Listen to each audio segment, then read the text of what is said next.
सन 1665 में जब शिवाजी महाराज को मजबूरन पुरंदर की संधि करनी पड़ी, तब उन्हें अपने 23 किले मुगलों को सौंपने पड़े, जिनमें मराठाओं की शान कोंधना किला भी था। यह किला मराठाओं के लिए सिर्फ एक दुर्ग नहीं, बल्कि आत्मसम्मान का प्रतीक था।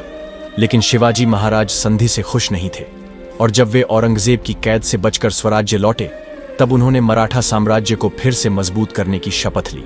माता जीजाबाई ने कोंधना को वापस पाने का संकल्प लिया और शिवाजी महाराज से कहा, मुझे कोंधना पर भगवा चाहिए।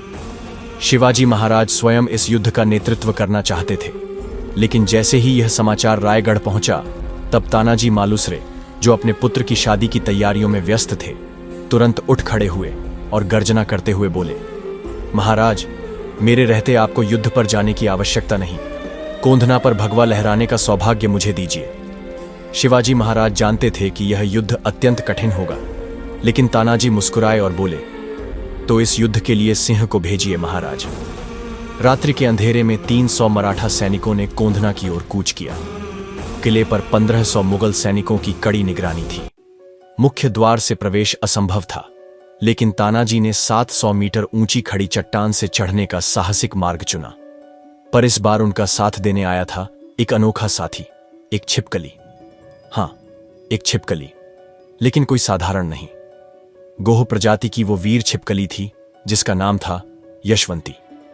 तानाजी ने उसे अपने बक्से से निकाला, उसके मस्तक पर कुमकुम का तिलक किया और धीरे से कहा, आज हमारी विजय तेरे भरोसे है, चल बहादुर, हमें कोंढाणा जीतना है।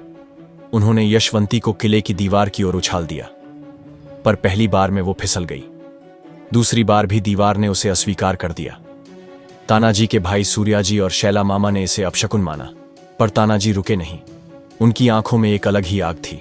उन्होंने गुस्से और विश्वास के मिश्रित स्वर में कहा, अगर इस बार भी यशवंती लौट आई तो इसका वध कर दूंगा। तीसरी बार उन्होंने उसे पूरी ताकत और उम्मीद से उछाल दिया, और इस बार यशवंती दीवार पर अटक गई। उसके शरीर से बंधी रस्सी किले के नीचे झूल गई, और एक एक कर सारे मराठा वीर उस रस्सी के सहारे ऊपर चढ़ने लगे। उनका मिशन आगे बढ़ा, और जैसे जैसे सूरज उगा, तानाजी और उनके साथियों ने दुर्ग पर चढ़ाई पूरी कर ली। जब सब ऊपर पहुंच गए और यशवंती को मुक्त करने की बारी आई, तो सबका दिल दहल गया। यशवंती अब जीवित नहीं थी। कई वीरों का भार सहते सहते उसने अपने प्राण त्याग दिए थे, लेकिन तब भी उसने अपनी पकड़ नहीं छोड़ी थी। जैसे ही मराठा सैनिकों ने हमला किया, गगनभेदी नारा गूंज उठा, हर हर महादेव। युद्ध शुरू हो गया। मुगलों का सेनापति उदयभान राठौड़, जो एक वीर राजपूत था लेकिन अब औरंगजेब का सेवक बन चुका था, अपनी सेना के साथ डटकर मुकाबला कर रहा था। तानाजी और उदयभान के बीच भयंकर युद्ध हुआ।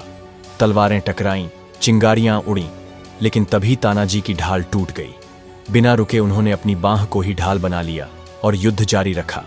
अंततः वीर तानाजी मालुसरे रणभूमि में वीरगति को प्राप्त हुए।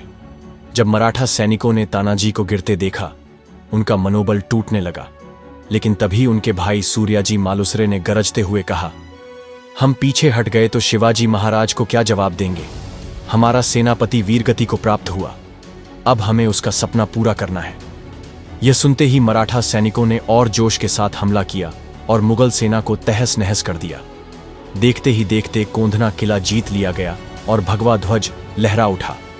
जब यह समाचार शिवाजी महाराज तक पहुंचा, उनकी आंखें नम हो गईं। भारी स्वर में उन्होंने कहा, गढ़ आला पण सिंह गेला, अर्थात किला तो आ गया, लेकिन मेरा सिंह खो गया। इसके बाद कोंधना का नाम बदलकर सिंहगढ़ रख दिया गया और वीर तानाजी मालुसरे की गाथा अमर हो गई।